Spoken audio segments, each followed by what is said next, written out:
الحمدللہ نحمده ونستعینه ونستغفره ونؤمن به ونتوکل علیہ ونعوذ باللہ من شرور انفسنا ومن سیئات اعمالنا من یهده اللہ فلا مضل له ومن یضلل فلا ہادی له واشهد ان لا الہ الا اللہ وحدہ لا شریک له واشهد ان سیدنا ومولانا محمدا عبدہ ورسولہ صلی اللہ علیہ وسلم۔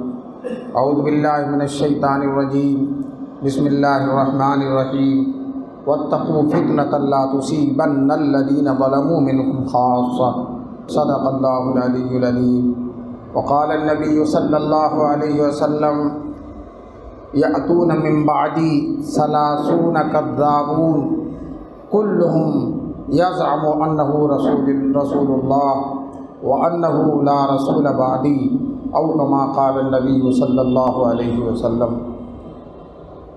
حضرات علماء کرام، محترم بزرگوں اور دوستوں، نوجوانان ملت، اللہ کا بڑا کرم ہے، بڑا احسان ہے کہ اللہ تبارک تعالیٰ نے ہم سب کو مجلس ختم نبوت نرمل کے اس پروگرام میں شریک ہونے کا موقع نصیب فرمایا۔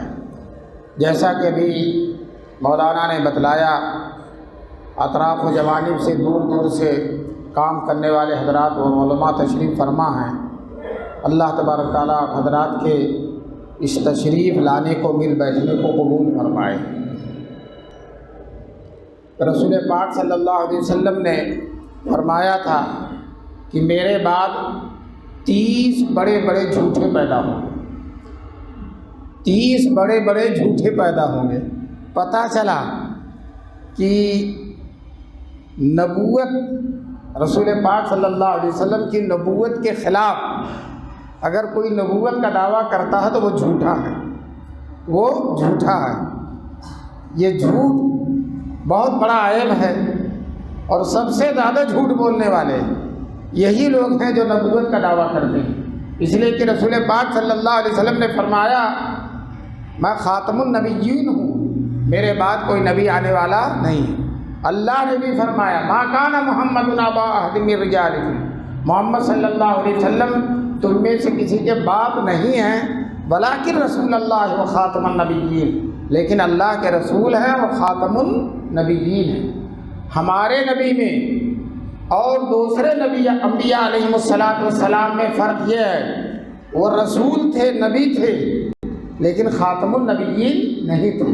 اور ہمارے رسول پاک صلی اللہ علیہ وسلم نبی بھی ہیں، رسول بھی ہیں، اور خاتم النبیین بھی ہیں۔ اور نبیوں پر تو صرف اس پر ایمان لانا ضروری تھا کہ وہ نبی ہیں، اور ہمارے نبی پر اگر صرف کوئی ایمان لائے کہ آپ نبی ہیں اور خاتم النبیین نہ مانے تو وہ مسلمان نہیں رہے گا، حضور پہ ایمان لانے والا نہیں رہے۔ دونوں چیزوں پر ایمان لانا، نبی بھی ہیں اور سب سے آخری نبی ہیں، اور آپ کے بعد قیامت تک کوئی نبی آنے والا نہیں۔ ابھی دارالعلوم دیوبند میں بڑے محدث ہیں حضرت مولانا نعمت اللہ صاحب، اللہ ان کی عمر میں برکت نصیب فرمائے، وہ کہتے ہیں کہ ہم لوگوں نے حضور کی شان رسالت پر تو بہت بیان کیا، بہت کچھ لکھا، لیکن حضور کے خاتم النبیین ہونے کو جتنا بیان کرنا چاہیے تھا اتنا ہم نے بیان نہیں کیا۔ یاد رکھیے، آخری نبی ماننا ضروری ہے، حضور کی خصوصیت ہے۔ اگر حضور کو کوئی نبی نہیں مانتا، نبی مانتا ہے لیکن آخری نبی نہیں مانتا تو وہ مسلمان نہیں ہے، بالکل صاف صاف اسلام سے نکل جائے گا۔ اور حضور نے فرمایا، میرے بعد 30 بڑے بڑے جھوٹے پیدا ہوں گے۔ جھوٹے تو اور بھی ہوں گے، لیکن اعلیٰ کوالٹی کے بہت بڑے بڑے جھوٹے جو پیدا ہوں گے وہ 30 ہوں گے۔ اس میں 4 تو حضرت ابوبکر صدیق کے زمانے ہی میں تھے، مسیلمہ کذاب، اسود انسی، طلحہ، شجاع، ان چاروں نے نبوت کا دعویٰ کیا تھا۔ مسیلمہ نے تو حضور کے زمانے ہی میں نبوت کا دعویٰ کر دیا، اس نے حضور صلی اللہ علیہ وسلم کے پاس خط لکھا، من مسیلمہ رسول اللہ الی محمد رسول اللہ، مسیلمہ رسول اللہ کی طرف سے یہ خط جائے گا محمد رسول اللہ۔ کم وقت نے اپنے کو پہلے رسول اللہ لکھا اور رسول پاک صلی اللہ علیہ وسلم کو بعد میں رسول، اور پھر کہا آدھی زمین کے آپ نبی رہیں گے اور آدھی زمین کا میں نبی ہوں۔ حالانکہ اللہ نے فرمایا ما ارسلناک الا کافۃ للناس، اے نبی ہم نے سارے لوگوں کے لیے نبی بنا کر بھیجا ہے۔ اور وہ مسیلمہ نے اللہ کے اس عطیے میں تقسیم کرنا چاہا اور کہا کہ محمد آدھی زمین کے آپ نبی رہیے اور آدھی کو میں رہوں گا۔ اور پھر کہا لیکن قریش کے لوگ انصاف کرنے والے نہیں ہیں۔ حضور نے اس کا خط کا جواب دیا، من محمد رسول اللہ صلی اللہ علیہ وسلم الی مسیلمۃ الکذاب، مسیلمہ کذاب کی طرف سے یہ خط جو ہے کہ محمد رسول اللہ کی طرف سے خط جا رہا مسیلمہ کذاب کی طرف۔ حضور نے اس کو کذاب کیا، اس لیے حضور کے بعد جو بھی نبوت کا دعویٰ کرے گا وہ کیا ہوگا؟ وہ کذاب ہوگا۔ سب سے بڑی پہچان اس کی، جھوٹے نبی کی سب سے بڑی پہچان ہے کہ وہ کذاب ہوگا۔ چنانچہ آج کل جس آدمی کا فتنہ بہت بڑھا ہوا ہے، مرزا غلام محمد قادیانی 150 سال پہلے پنجاب میں پیدا ہوا، اور کون سی گندگی نہیں ہے جو اس کی زندگی میں نہ رہی ہو۔ عیاش بھی تھا، بدماش بھی تھا، گالی گلوچ دینے والا تھا، جھوٹا تھا، شراب پینے والا تھا، غیر محرم عورتوں کے ساتھ تنہائی میں بیٹھنے والا تھا، اور اتنا گندا آدمی، سچ کہتا ہوں وہ انسان بھی کہلائے جانے کے لائق نہیں تھا، لیکن اس نے دعویٰ کر دیا کہ میں نبی ہوں، اپنی نبوت کا دعویٰ کر دیا۔ اب آج ہم صرف آپ کو اتنا بتلائیں گے کہ حضور صلی اللہ علیہ وسلم سے سچا اس دنیا میں کوئی نہیں ہوا۔ حضور کی 63 سال کی زندگی ہے، اور 63 سال کی زندگی پیدائش سے لے کر وصال تک، دنیا میں تشریف لانے سے لے کر دنیا سے پردہ پر فرمانے تک، ایک دفعہ بھی نہ بچپن میں، نہ جوانی میں، نہ کہولت میں کبھی بھی رسول پاک صلی اللہ علیہ وسلم سے جھوٹ نہیں نکلا۔ حضور نے توریہ میں اور بعض حالات میں دوسروں کو جھوٹ بولنے کی اجازت بھی دے رکھی ہے۔ 2-3 حالات ہیں جس میں جھوٹ بول سکتا ہے، لیکن ان حالات میں بھی حضور نے جھوٹ نہیں بولا۔ جھوٹ آپ کی زبان سے نکلا ہی نہیں۔ ایک انگریز، اس نے حضور کی سیرت کا مطالعہ کیا اور بہت دنوں تک پڑھتا رہا، آخر میں کہتا ہے محمد صلی اللہ علیہ وسلم سے سچا کوئی نہیں۔ بہت سے یہودی، بہت سے عیسائی عربی سیکھتے ہیں، ہم سے اچھی عربی سیکھ لیتے ہیں، رات دن اس میں لگتے ہیں، ایک مشن کے تحت سیکھتے ہیں، اور 30 سال تک جو ہے عربی سیکھتے ہیں، اور پھر حضور کی سیرت، حدیث، اسلامی ذخیرے کا مطالعہ کرتے ہیں، بڑی گہرائی کے ساتھ مطالعہ کرتے ہیں، اور مقصد ان کا ہدایت نہیں ہوتا، مقصد یہ ہوتا ہے کہ حضور صلی اللہ علیہ وسلم کی پاکیزہ زندگی میں کوئی ایک جھوٹ بھی پکڑ لے، لیکن وہ ناکام ہو جاتے ہیں، ان کی عمریں ضائع ہو جاتی ہیں، اور اس پاکیزہ زندگی میں ایک جھوٹ بھی پکڑ نہیں پاتی۔ حضور کیسے جھوٹ بولیں گے؟ جتنے دنیا میں سچے ہیں سب فیض اور برکت ہیں جناب رسول پاک صلی اللہ علیہ وسلم کی۔ حضور یہی نہیں کہ سچے تھے، بلکہ کائنات کو سچے بنانے والے ہیں، اور حضور کی برکت سے لاکھوں کروڑوں انسان ایسے ہیں جو جھوٹ کے قریب نہیں جاتے، سچ ہی بولتے ہیں۔ یہ سب تلقین ہے، برکت ہے، اور یہ فیض ہے جناب رسول پاک صلی اللہ علیہ وسلم کا۔ پوری 63 سال کی زندگی میں ایک دفعہ بھی جھوٹ نہیں بولے، اور یہ مرزا غلام محمد قادیانی اس سے بڑا جھوٹا مل نہیں سکتا۔ شروع ہی سے جھوٹ بول رہا، بچپن میں چوری بھی کرتا تھا، اپنے باپ کی دادا کی پینشن لینے گیا اور پینشن لے کر بھاگ گیا کسی شہر میں، بڑے شہر میں، اور سب اڑا کر کھا کر چلا آیا۔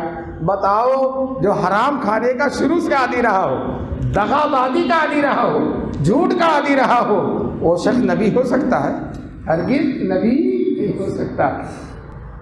ایک بزرگ گزرے ہیں مولانا ثناء اللہ امرتسری، مرزا غلام محمد قادیانی کا مقابلہ کرتے تھے اور اس کی باتوں کا جواب دیتے تھے، اور کہتے تھے تو جھوٹا نبی ہے اور تیرے اندر جھوٹ ہے، سراپا تو جھوٹ ہے۔ مرزا عاجز آ گیا، ان کی باتوں کا جواب نہیں دے سکا، تو مرزا نے یہ دعویٰ کر دیا، یہ اعلان کر دیا کہ میں اگر جھوٹا ہوں تو میں پہلے مروں، اور مولوی ثناء اللہ جھوٹے ہیں تو مولوی ثناء اللہ پہلے مرے۔ یہ اس نے کہا، لوگوں انتظار کرو۔ دوستوں، میں آپ کو بتاؤں، مرزا مولانا ثناء اللہ سے 40 سال پہلے مر گیا۔ کتنے سال پہلے مر گیا؟ 40 سال پہلے مر گیا۔ اور کسی شاعر نے کہا ہے، یوں کہا کرتا تھا مر جائیں گے اور تو زندہ ہے خود ہی مر گیا، اس کے بیماروں کا ہوگا کیا علاج، کالرا میں خود مسیحا مر گیا۔ کالرا ہو گیا تھا اس کو، وہ جو ہے لاہور میں تھا، اور جو ہے بہت زیادہ دست آنا شروع ہوا، اتنا دست آنا شروع ہوا کہ وہ کمرہ جس میں رہتا تھا اسی کو بیت الخلا بنا دیا گیا، اسی کمرے کو بیت الخلا بنا دیا، اور اسی کمرے میں وہ مر گیا۔ کہاں مرا؟ کہاں مرا؟ بالکل اس کی کتابوں میں لکھا ہوا، ہم نہیں کہہ رہے ہیں، اس کی سمانے اسی کمرے میں مر گئے۔ اتنا دست آتا تھا، اٹھا کر لوگ کہاں لے جاتے ہیں؟ اسی کمرے کو بیت الخلا ڈکلیئر کر دیا گیا، یہی بیت الخلا۔ اور مرزا کہا کرتا، جب ریل بنی تھی تو کہتا تھا یہ دجال کی سواری ہے۔ جب ریل پھک پھک چھک چھک انجن والی کوئلے والی ریل جب چلتی تھی تو یہ کہتا تھا یہ دجال کی سواری ہے۔ اور جب مرزا غلام مرا ہے لاہور میں تو اس کی لاش قادیان تک اسی ریل گاڑی سے لائی گئی تھی۔ دجال ہوا تھا، ارے کہہ رہا تھا یہ دجال کی سواری ہے، اس کی لاش اسی لائی گئی۔ ایک صاحب، یہ قادیانی مبلغین ہیں نا، بڑی طرح طرح کی ترکیبیں اختیار کرتے ہیں۔ اڑیسہ میں قادیانی مبلغین ہومیوپیتھک ڈاکٹر بن جاتے ہیں، اور ہومیوپیتھک ڈاکٹر بن کر کے جگہ جگہ جا کے دوائی دیتے ہیں، اور اسی دوا کے ساتھ ساتھ اس کو شیطان کی طرف پھونک بھی دیتے ہیں۔ شیطان کی طرف کہتے ہیں مرزا غلام آخری نبی، مرزا غلام حضور آخری نبی نہیں ہیں، ان کے بعد مرزا غلام احمد قادیانی بھی نبی ہیں، اور جو ہے ان کو بھی ماننا ضروری ہے۔ دوستو، یہ مبلغین ان کے اتنے اتارو رہتے ہیں، تالو رہتے ہیں، اتنے جو ہے پریشان رہتے ہیں کہ جس کو صاف ستھرا کپڑا دیکھتے ہیں پہنے ہوئے تو اس کی تبلیغ شروع کر دیتے ہیں۔ یہ بھی نہیں تحقیق کرتے کہ ہندو ہے یا مسلمان ہے۔ چنانچہ قادیانی ایک ہندو صاف ستھرا کپڑا پہنے ہوئے تھا، اس کو سمجھانے لگا کہ مرزا غلام محمد قادیانی جو پنجاب میں پیدا ہوئے نبی ہیں، اللہ کے رسول ہیں، ان کے یہ معجزے ہیں، یہ کرامتیں ہیں۔ بہت دیر تک سمجھاتا رہا۔ جب وہ غیر مسلم تھک گیا تو کہنے لگا آخر میں تو ابھی مسلمانوں کے سچے نبی پر ایمان نہیں لا سکا ہوں، تو جھوٹے نبی پر کیا ایمان لاؤں گا؟ میں سچے نبی پر ایمان نہیں لا سکا ابھی تو میں مسلمان نہیں ہوں، تو اس جھوٹے نبی پر میں کہاں سے ایمان لاؤں گا؟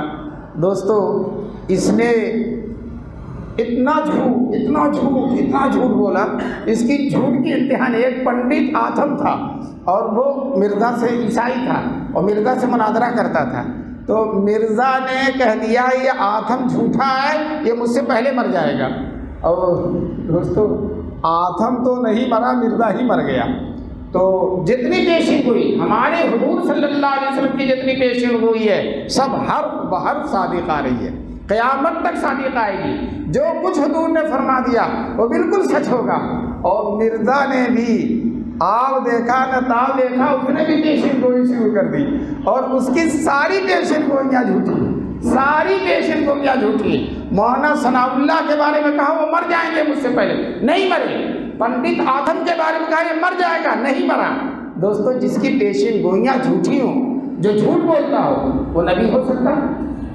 نبی اگر کوئی جھوٹا آدمی ہے، ہمارے معاشرے میں اس کو عزت نہیں دی جا سکتی، ہم لوگ اس کو گرا ہوا انسان سمجھتے ہیں، اور نبی تو بہت اعلیٰ درجے کا انسان ہوتا ہے۔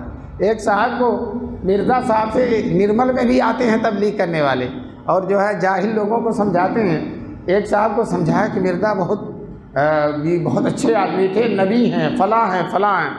تو اس نے کہا چلو قادیان میں ان کی قبر دیکھائیں۔ گیا، اتفاق سے ایسے وقت پہ پہنچا کہ اس کی قبر پر کتا پیشاب کر رہا تھا۔ مرزا کی قبر، اس نے کہا یہ نبی نہیں ہو سکتا، جس کی قبر پر کتا پیشاب کرتا وہ نبی نہیں ہوتا۔ دوستو، نبی کی بات دیکھو، ہمارے حضور کے روضہ اطہر پر 70,000 فرشتے صبح آتے ہیں، اور 70,000 فرشتے شام کو آتے ہیں۔ صبح کو 70,000 فرشتے اور شام کو 70,000 فرشتے آتے ہیں، اور کتنے کتب ہیں، ابدال ہیں، اولیاء ہیں، کتب تکوین ہیں، کتب ارشاد ہیں، فقہا ہیں، محدثین ہیں، مفسرین ہیں، سب دیوانہ وار حاضر ہوتے ہیں رسول پاک صلی اللہ علیہ وسلم کی قبر پر۔ کہتے ہیں کہ جی جو رسول پاک صلی اللہ علیہ وسلم کہتے ہیں بردر فیض تو استاد ہے بسط عجز و نیاد، آپ کے فیض، آپ کے دروازے پر، آپ کے روضے پر عاجزی اور انکساری کے ساتھ کھڑے ہوتے ہیں زنگیو، رومیو، توسیو، یمنی نسبی، یمن کا آدمی، زنگ کا آدمی، روس کا آدمی، توس کا آدمی، ہندوستان کا آدمی، چین کا آدمی، جاپان کا آدمی دیوانہ وار حضور کے روضے پر جاتا ہے۔ اور ہر مسلمان نرمل کا رہنے والا یا کہیں کا بھی رہنے والا ہو، بتاؤ حضور کے روضے پر جانے کے لیے بےتاب رہتا ہے کیوں؟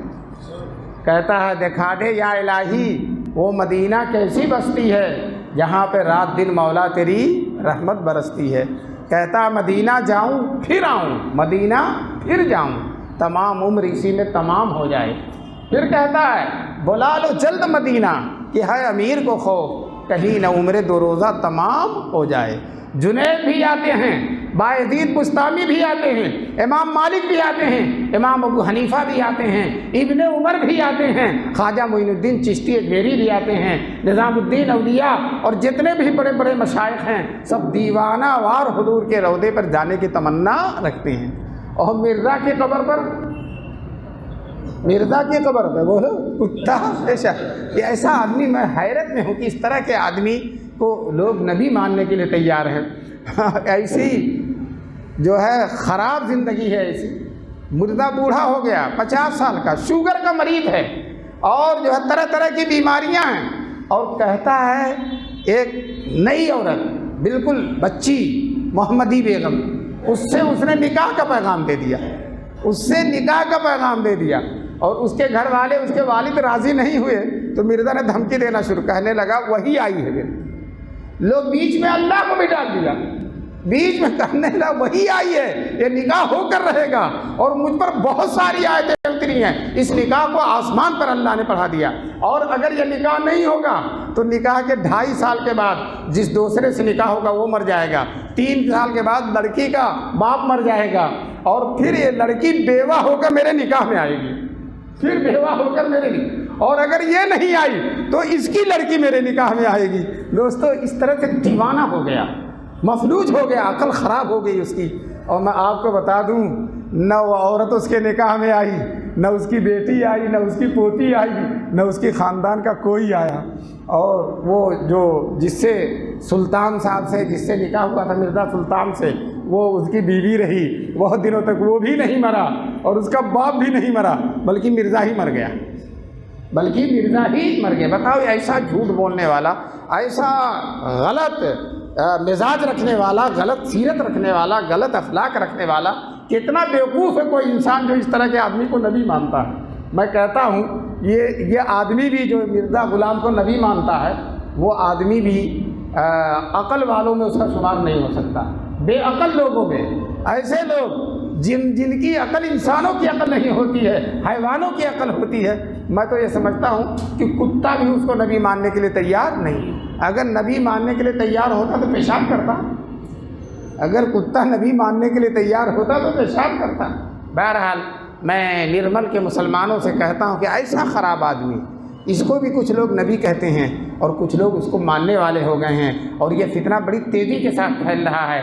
آپ عہد کرو کہ انشاءاللہ اس طرح کے لوگوں کو ہم اپنے دیار و علاقے میں رہنے نہیں دیں گے، آنے نہیں دیں گے، ان کے فتنے کو پھیلنے نہیں دیں گے، مار پیٹ تو نہیں کریں گے، قانون ہاتھ میں نہیں لیں گے، لیکن ایسی ترکیبیں اختیار کریں گے، لوگوں سے کہیں گے، اور مرزا کی جو ابھی میں نے مرزا کی زندگی بیان کی ہے اس زندگی کو لوگوں کے سامنے پیش کریں گے، انشاءاللہ کوئی بھی مرزا کو نبی ماننے کے لیے تیار نہیں ہوگا۔ اگر مرزا نرمل میں آ جائے تو نرمل کے لوگ اس کو یہیں کے بارڈر سے واپس کر دیں گے، نرمل میں اس کو آنے نہیں دیں گے۔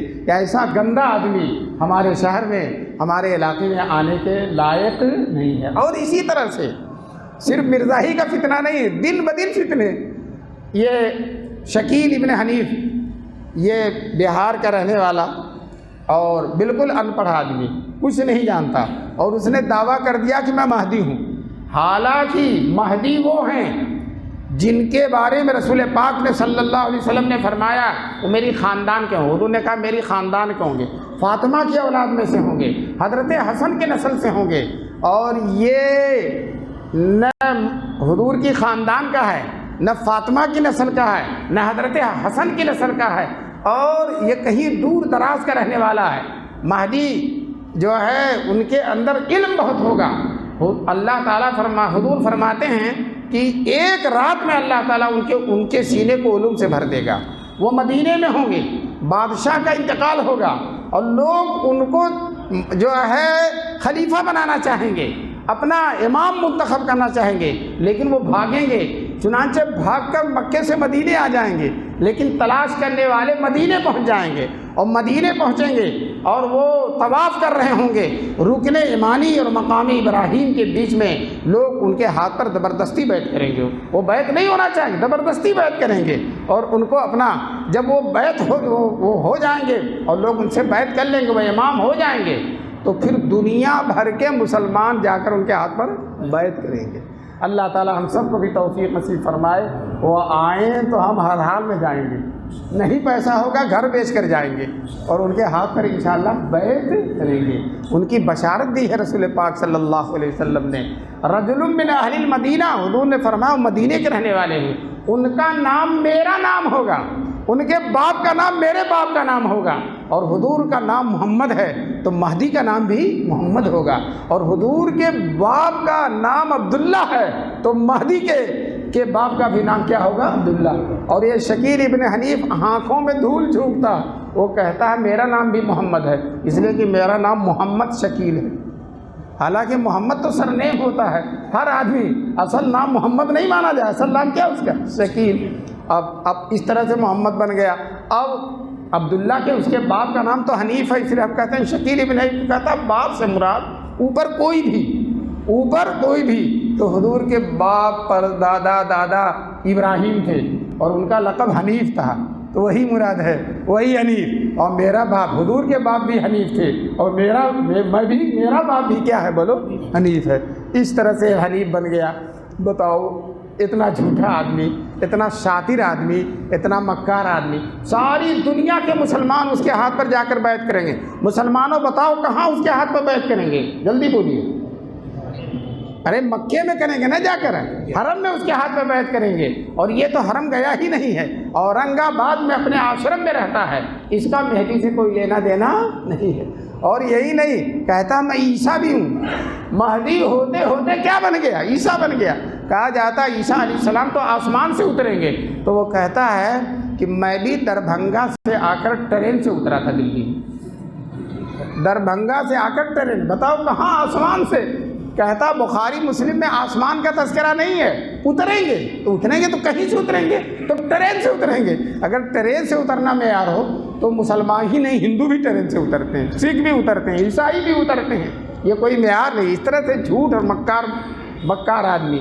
اب اس سے کہا جاتا ہے کہ جو عیسیٰ علیہ السلام تو مینارے پر اتریں گے، دمشق کی جو ابھی دمشق فتح ہوا ہے الحمدللہ، اللہ کے نورانی چہرے ابھی دیکھیے نا، کہاں منحوس لوگ تھے اور کہاں روشن چہرے نظر آ گئے، اور کہاں تھے؟ بہرحال جس طرح سے یہ اللہ کے بندے ظہور پہ آ گئے ہیں، انشاءاللہ سچے مہدی بھی ایک دن اسی طرح سے ظاہر ہو جائیں گے انشاءاللہ، اور اللہ ان کے ہاتھ پر پوری دنیا کو فتح کر دے گا۔ ساری دنیا آج حیرت میں ہے کہ ایک آدمی آئے گا ساری دنیا کو فتح کرے گا۔ ہم کہتے ہیں ہمیں سمجھ میں آئے یا نہ آئے، ہمارے حضور نے بتایا ہے تو انشاءاللہ وہ پوری دنیا کو فتح کریں گے انشاءاللہ، اور پوری دنیا پر اسلامی حکومت کا جھنڈا لہرائیں گے۔ اور دوستو جب وہ مہدی آ جائیں گے، دمشق کی جامع مسجد جو آج آپ دیکھ رہے ہیں، دمشق کی جامع مسجد میں سارے مسلمانوں کو لے کر مسجد بھری ہوئی ہوگی، صف کھڑی ہو گئی ہے، اقامت ہو گئی ہے، مہدی مصلی پہ جا چکے ہیں۔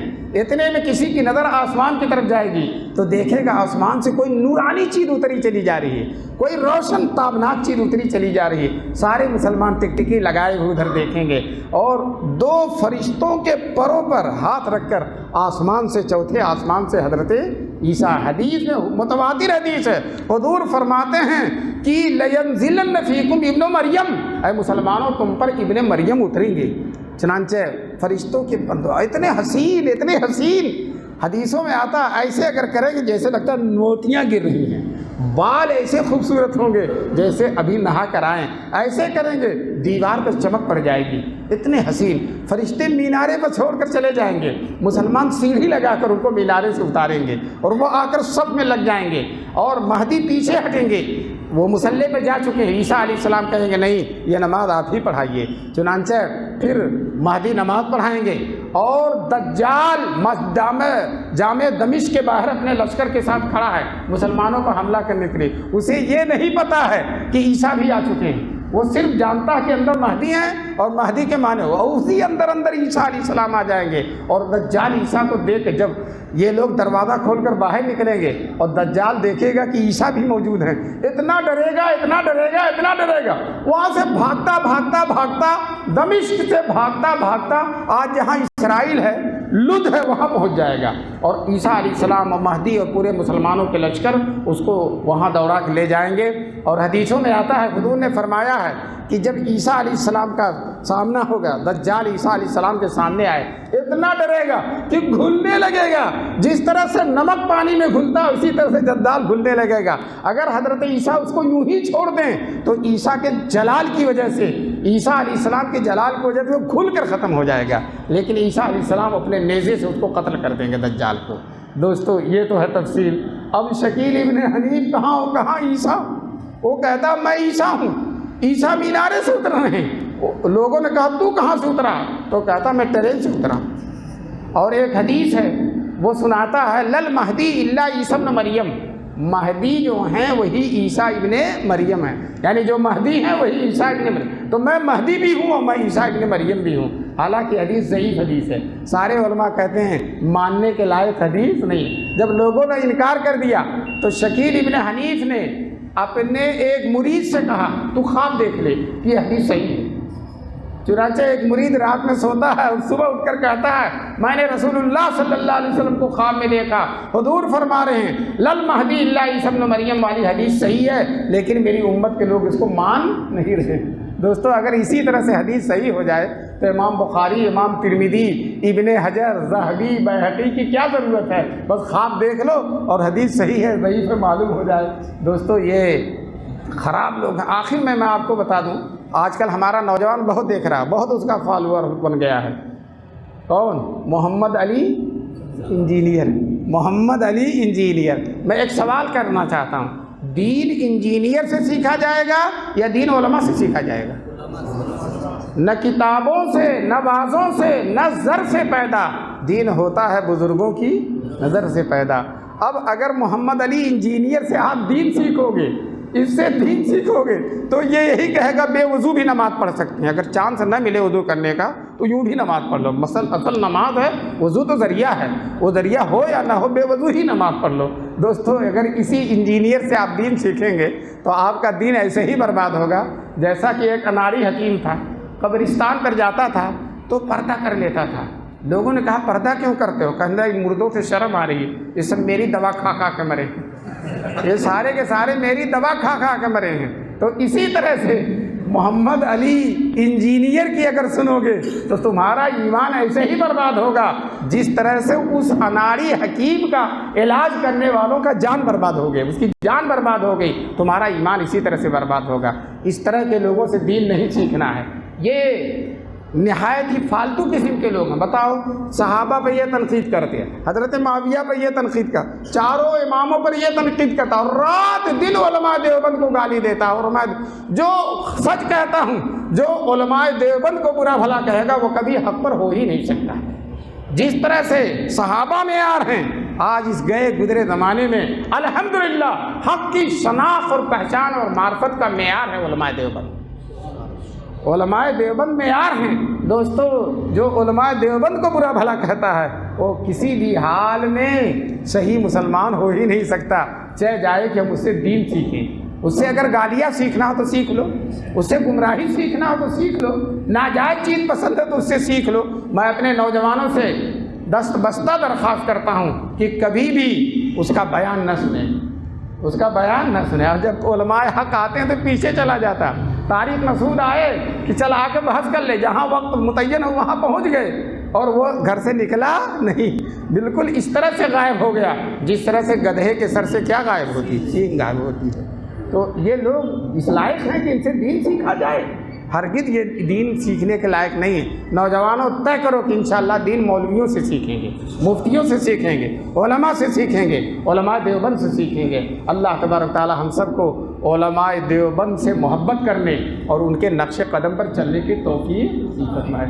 اور میں آپ سے بتا دوں، اپنا ایک واقعہ سناؤں، جتنے باطل فرقے ہیں وہ سب دیوبند سے گھبراتے ہیں۔ دیوبند کا نام ہے نا دیوبند، تو ان سب دیووں کو دیوبند بند کر دیتا ہے، الحمدللہ سارے دیو بند ہو جاتے ہیں۔ میں ایک دفعہ حیدرآباد آیا تھا اور سیرت کا جلسہ تھا، اور اس جلسے میں ہر طبقے کے لوگ تھے۔ میں اسی طرح ایک کرسی پہ بیٹھا تھا، میری بغل میں مہدوی فرقے کا جو بڑا تھا، اس کا نصرت المجتہدی نام تھا، عجیب طرح کا نام ہے، ایسا نام سنا نہیں، نصرت المجتہدی۔ اب وہ میری بغل میں اس کی کرسی لگا دی گئی۔ میں جونپور سے پڑھ کر آیا تھا، اور اس فرقے کے جو بانی ہیں سید مہدی وہ جونپور کے ہیں۔ وہ مجھ سے پوچھنے لگا کہ آپ کہاں سے آئے ہیں؟ تو میں ہوں اعظم گڑھ کا، اور جونپور اعظم گڑھ سے ملا، لیکن میری ساری تعلیم جون پور میں ہوئی ہے، تو میں نے کہہ دیا جونپور سے۔ میں جانتا تھا کہ اس کی فرقے کا بانی، تو کہنے لگا جونپور سے، ایسے ہاتھ جوڑنے لگا۔ پھر کہا آپ کا قیام کہاں ہے؟ میں نے بتایا پیر شبیر، حافظ پیر شبیر صاحب کیا میرا قیام ہے۔ صبح 2-3 گاڑیاں بھر کے اپنے مریدوں کو لے کر آئے ملنے کی، جونپور سے بزرگ آئے، اور میرے سامنے ایسے کھڑپیٹ بھی نہیں رہا، کھڑا ہے، ہاتھ جوڑے کھڑا ہے کہ ہمارے کعبہ و قبلہ کے وطن سے آئے ہیں، جونپور سے، حرم سے آئے ہیں۔ تو تھوڑی دیر کے بعد بات میں نے کہہ دیا کہ میں دارالعلوم دیوبند میں پڑھاتا ہوں۔ دیوبند کا نام سنا تو اس کا چہرہ بگڑ گیا، اس کا چہرہ بگڑ گیا۔ میں نے کہا الحمدللہ، اللہ کا لاکھ لاکھ شکر ہے، آج بھی دیوبند کا نام سن کر باطل کا چہرہ اتر جاتا ہے، باطل کا چہرہ بگڑ جاتا ہے۔ اللہ تبارک تعالیٰ ہم سب کو علماء دیوبند کی قدر کرنے کی توفیق نصیب فرمائے۔ اور ان علماء دیوبند کا ہمارے اوپر احسان بہت زیادہ ہے۔ حضرت مولانا قاسم نانوتوی رحمۃ اللہ علیہ، حضرت مولانا رشید احمد گنگوہی، حضرت شیخ الہند، حضرت شیخ الاسلام حکیم الامت مولانا اشرف علی تھانوی، یہ وہ لوگ ہیں جن کے دم خم سے آج ہندوستان میں اسلام زندہ ہے، اور جن سے فتنے ڈرتے ہیں۔ یاد رکھو، ان سارے فتنوں کا مقابلہ جتنا علماء دیوبند کرتے ہیں اتنا کوئی نہیں کرتا، اتنا کوئی نہیں کرتا۔ آج بھی فارغین دیوبند نرمل میں، تلنگانہ میں، آندھرا میں، مول کے چپے چپے میں فتنہ جو ان کے فتنوں کا مقابلہ کرتے ہیں۔ دنیا کا سب سے ابتدائی ملک ہے، پہلا ملک فیجی، وہاں قادیانی پہنچ گئے اور جا کر انہوں نے مسجد بنا لی، پیچھے علماء دیوبند پہنچ گئے، پیچھے علماء دیوبند پہنچ گئے اور ان کی مسجد کو ویران کر دیا۔ ویران مطلب دین کی تبلیغ ایسی کی کہ ان کی مسجد میں کوئی جاتا نہیں۔ میں نے ان کی وہ مسجد دیکھی ہے، اور میں نے دیکھا بالکل ویران پڑی ہوئی ہے، کوئی ایک آدمی بھی وہاں جانے کے لیے تیار نہیں ہے۔ یہ سب فیض اور برکت ہے علماء دیوبند کی۔ شیطان جہاں جہاں جاتا ہے الحمدللہ پیچھے علماء دیوبند جا کر اس کے فتنوں کا گلا گھونٹ دیتے ہیں۔ اللہ تعالیٰ ہم سب کو علماء دیوبند کی قدر کرنے کی توفیق نصیب فرمائے، اور انہی کے نقش قدم پر چل کر اللہ تعالیٰ ہم سب کو فتنوں سے بچنے کی اور فتنوں کا مقابلہ کرنے کی توفیق نصیب فرمائے۔ میں چند نوجوانوں سے چند بات پوچھنا چاہتا ہوں۔ بتاؤ، محمد علی انجینئر کی تقریر سنو گے؟ اس کی تقریر ڈیلیٹ کر دینا، آئے نا تو ڈیلیٹ کر دینا۔ اور اسی طرح سے یہ گوہر شاہی، ریاض گوہر شاہی، وہ کہتا میری تصویر چاند میں ہے، میری تصویر چاند میں، جو چاہے دعویٰ کر لے۔ کوئی دوسرا کہے گا کوئی میری تصویر سدرۃ المنتہا پر ہے، کوئی کہہ دے گا میری تصویر عرش اعظم پر ہے۔ یہ اس طرح سے مکار لوگ ہیں۔ ارے تمہاری تصویر اس لائق نہیں کہ گوبر میں بھی ملے تمہاری تصویر، تم اس لائق نہیں ہو۔ یہ اس طرح کے فتنے ہیں اور پھیل رہے ہیں۔ اللہ تعالی ہم سب کو ان فتنوں سے خود بھی بچنے کی اور ملت کو بچانے کی توفیق نصیب فرمائے۔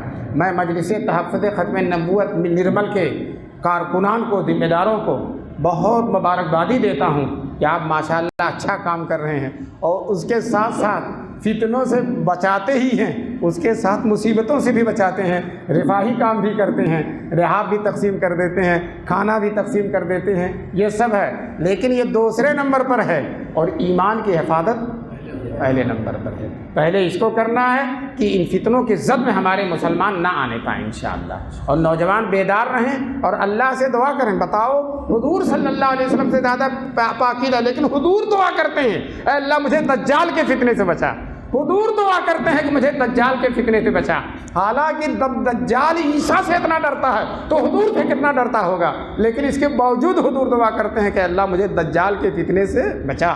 تو ہم مسلمانوں کو بھی یہ جو چھوٹے چھوٹے دجال ہیں یا جو بڑا دجال آئے گا، ہمیشہ اللہ سے دعا مانگنی چاہیے کہ اللہ تعالی ہم کو ان فتنوں سے بچا۔ وآخر دعوانا ان الحمدللہ رب العالمین۔ دعا کر لیجیے۔ اللہم صلی علی سیدنا و مولانا محمد وعلی آلہ وصحبہ وبارک وسلم۔ ربنا ظلمنا انفسنا وان لم تغفر لنا وترحمنا لنکونن من الخاسرین۔ اے اللہ ہم سب کے گناہوں کو معاف فرما دے، میرے مولا ہم سب کو اپنی مرضیات پر چلنے کی توفیق نصیب فرما دے۔ اے اللہ یہ اجلاس جو ہوا اسے حد درجے کامیاب فرما دے۔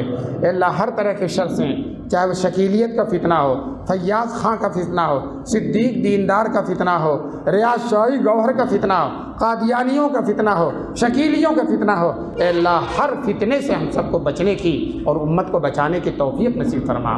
یہ جو دور دور سے علماء کرام اور رسول پاک صلی اللہ علیہ وسلم کے شیدائی تشریف فرما ہیں، اے اللہ ان کے آنے کو قبول فرما لے، ان کے آنے کو قبول فرما لے، ان کی محنتوں کو قبول فرما لے، ان کے مل بیٹھنے کو قبول فرما لے۔